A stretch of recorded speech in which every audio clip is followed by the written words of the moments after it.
Isaac. Does anybody remember what the name Isaac means? Laughter. Right? Laughter. Laughter. So his name in Hebrew is Yitzhak. Yitzchak. There we go. It means he laughs. Okay? He laughs. All right. Do you remember what? Okay, he's not Abram anymore. He's Abraham. What does Abraham mean? Father of nations, father of a multitude.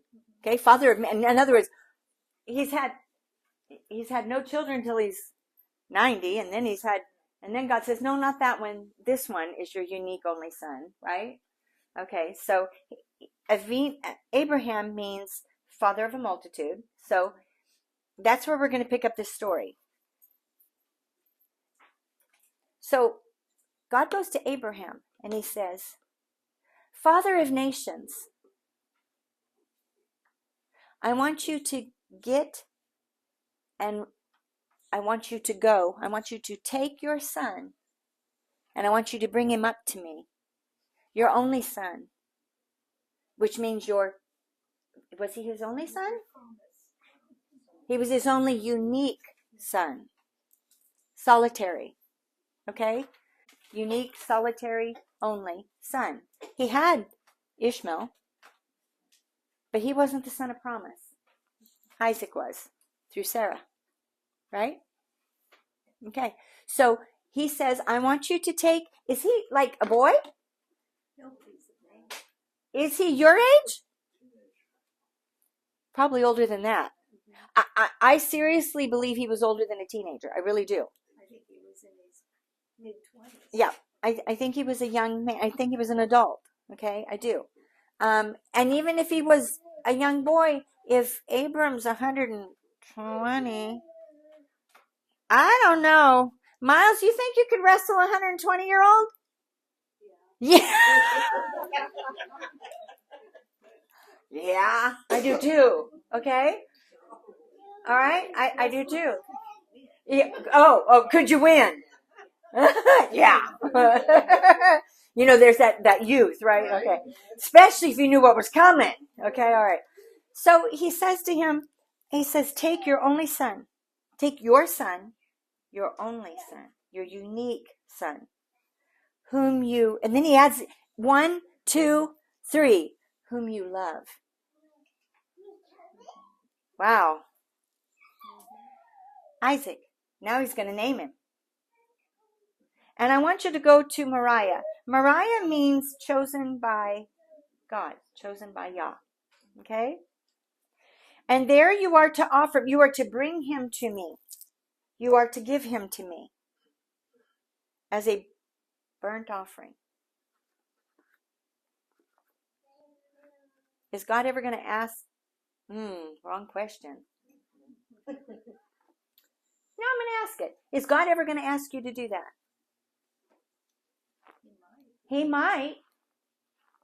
He might ask you to lay your Isaac down. He absolutely might. Will he ever require? Is that what he wants? No. Will he ever allow? Well, that's the wrong question too. He'll allow anything. We have choice. Is it his will? And would he demand of you to your child? No. The answer is no. God is the same yesterday, today, and forever. This was a test of Abraham's faith and trust, right? His confidence. Do you really believe that I am who I am? Do you trust me for everything? See, the interesting thing is he called Abraham what? Hey, Father of nations, I want you to bring me your only unique son of promise, Isaac specifically, the one that you love and adore, the one where all your hope and expectation is, and I want you to give him to me. I want you to bring him to the place where I'm telling you to go, Moriah, and I want you to bring him up, and then I want all of him. That's what a burnt offering is. I want all of him.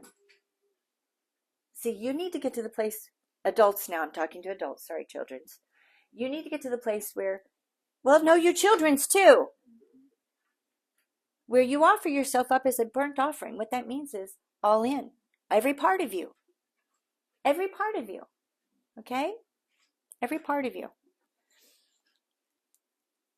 He says, and I will point it out to you. And so Abraham dilly-dallied around. Right? He took his time, right? Are you sure? Okay, so it says, let's see. He got up in the morning, he saddled his donkey, he took 2 of his young men, together with Yitzhak his son. He cut the wood for the burnt offering, he departed, and he went toward, but then he went back. Because he forgot something. You guys don't forget anything, do you? How many times do you come back into my house? Even us, right? Oh, shoot, I forgot. That's okay, I'm going back. We go back. Okay, remember what we said last week about not going back? Yeah, not going back, right? And provisions. Where's our trust? Where's our hope? Not going back in to go get something, right? Or, oh, but I have my go bag, or I have my this, or I did this, or I need that. There's only one thing you need. What's that one thing?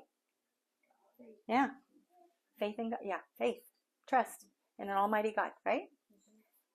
If you leave with nothing, you've got everything. You got him. If he can feed a manna in a desert, bring water from a rock, cover them from the sun with cloud, give them fire at night to see, part the sea so they can walk on dry land, and then cover their enemies, what can't he do? He brings the dead to life. What can't he do? He spoke a word and said, let there be. What can't he do? Okay. Abraham's God. So he got up, he cut the wood, he went and he departed to the place that God told him about, and on the 3rd day, wow, there's that, we could talk forever on that one.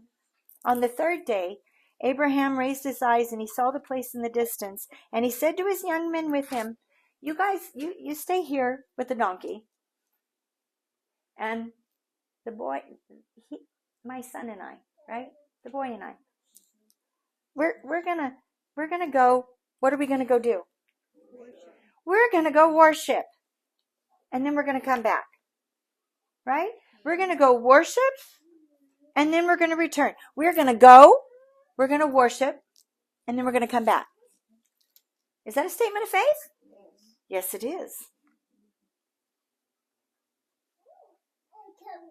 But man, see this, I picked this picture because it was the only one I could find of an older.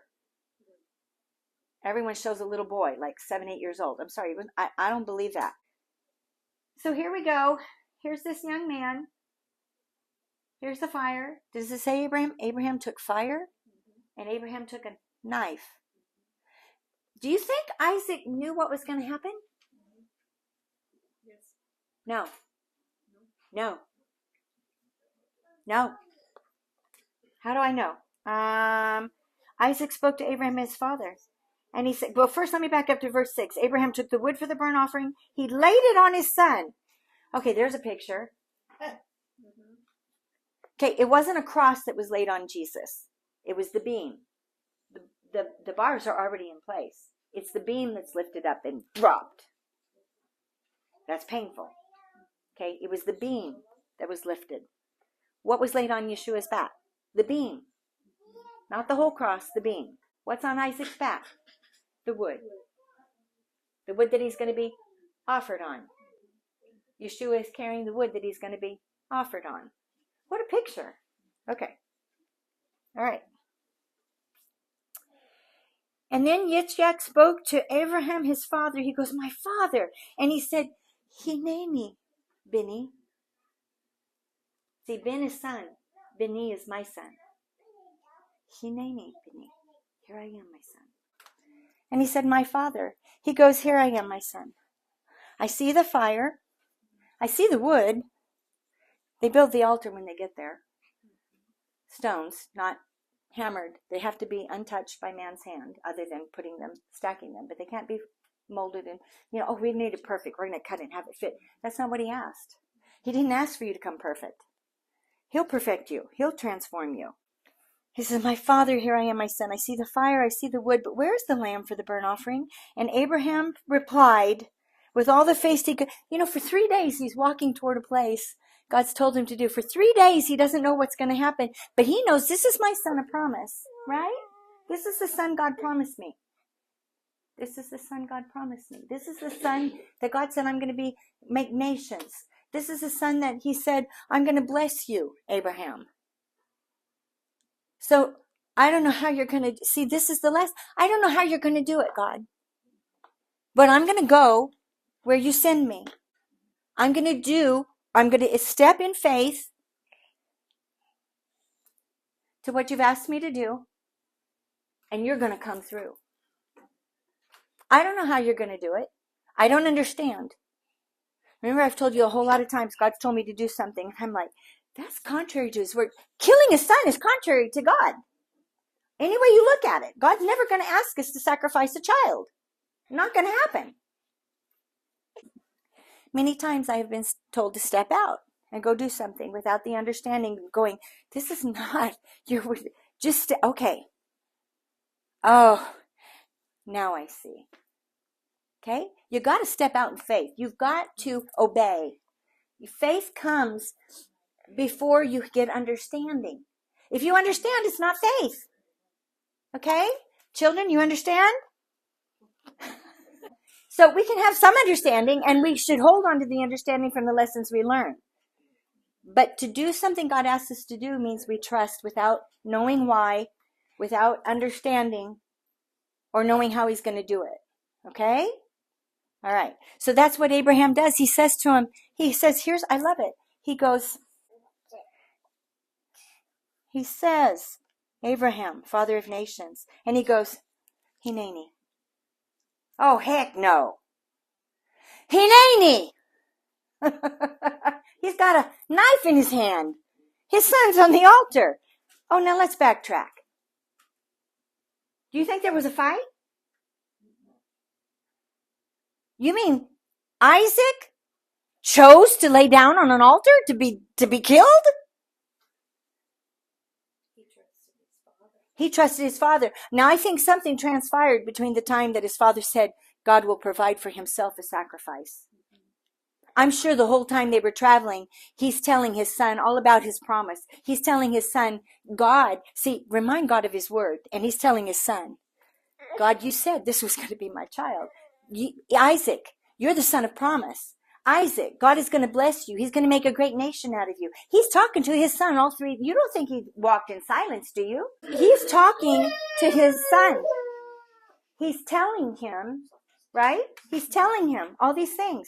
So when he says to him, God's going to provide, Isaac's like, okay. And then when they get there and there's nothing, he's like, Isaac, God asked me to do this.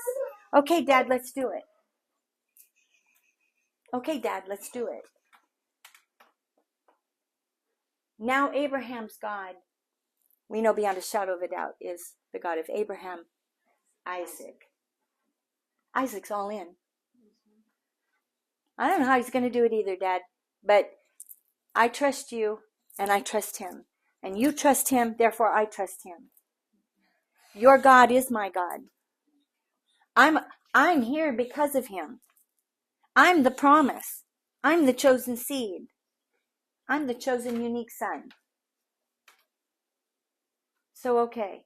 I don't think he had to be bound. I don't think Yeshua had to be bound.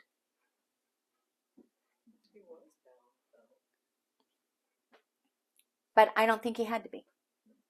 Okay? He didn't have to be. He was a willing participant. No. And then, now you all remember the story of my father, right? Do you remember me telling the story of my dad? Okay, so as a little girl, I'm in church, and the pastor of our church, when I was a little girl, I think I was 5, maybe 6, and he always did illustrated sermons, and my dad helped him. My dad was not a very tall man, little taller than me, not much. My father was Isaac, and the pastor was Abraham. Everything was fine. I'm doing great. I'm sitting in the front because I was sitting in front.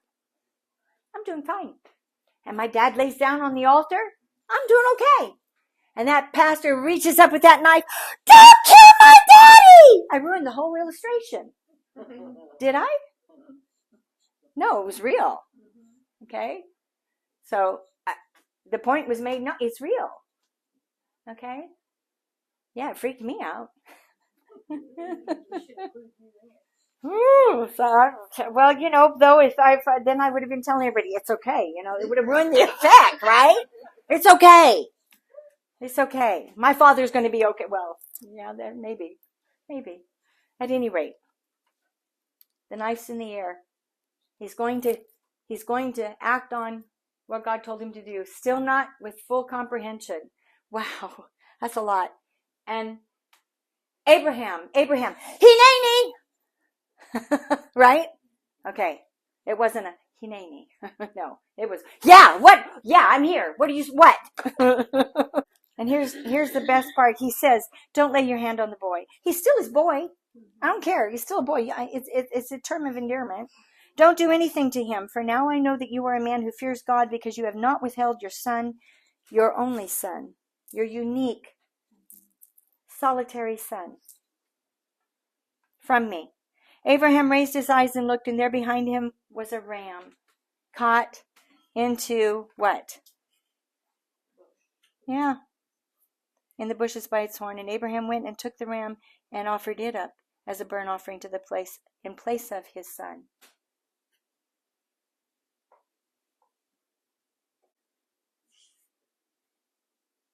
Remember that covenant? So remember when he cut the animals in half, there was a covenant. But see, God saw everything all at once. When he made the covenant before Isaac was born, God knew this, which is where he's at right now. And here's the high priest for atonement. We talked about that last night. And here's Yeshua. And there's that beam he carried. There's your substitution for this one. He died in his place. Okay? It's a beautiful, beautiful picture. It's a beautiful picture. Okay. The angel of Adonai called to Abraham a second time, and he said, I have sworn by myself, says Adonai, that because you have done this, because you haven't withheld your son, your only son, I will most certainly bless you. To make you happy? To make you successful? Yeah. If you walk in my will, you abide in me, your path is going to be successful. To prosper you doesn't mean you're going to be filthy rich. Okay? That's not the one marker. Just like tongues is not the one marker of the gifting of the Spirit. It's not. There are many. To make you happy in a future life. Oh yeah, it's coming. Right? It's coming. To consecrate. To set apart or consecrate to holy purposes. Is that how he blesses Abraham? Yeah. I'm gonna choose Israel. I'm going to consecrate, set apart. And we're grafted into that. I'm going to bless you. Isaac had faith. Isaac had trust. We don't talk about Isaac. We talk about Abraham. We talk about the faith of Abraham. But what about Isaac? What about Isaac? What about his faith? What about his trust? So, children's, even if you're not young men and women yet, be like Isaac.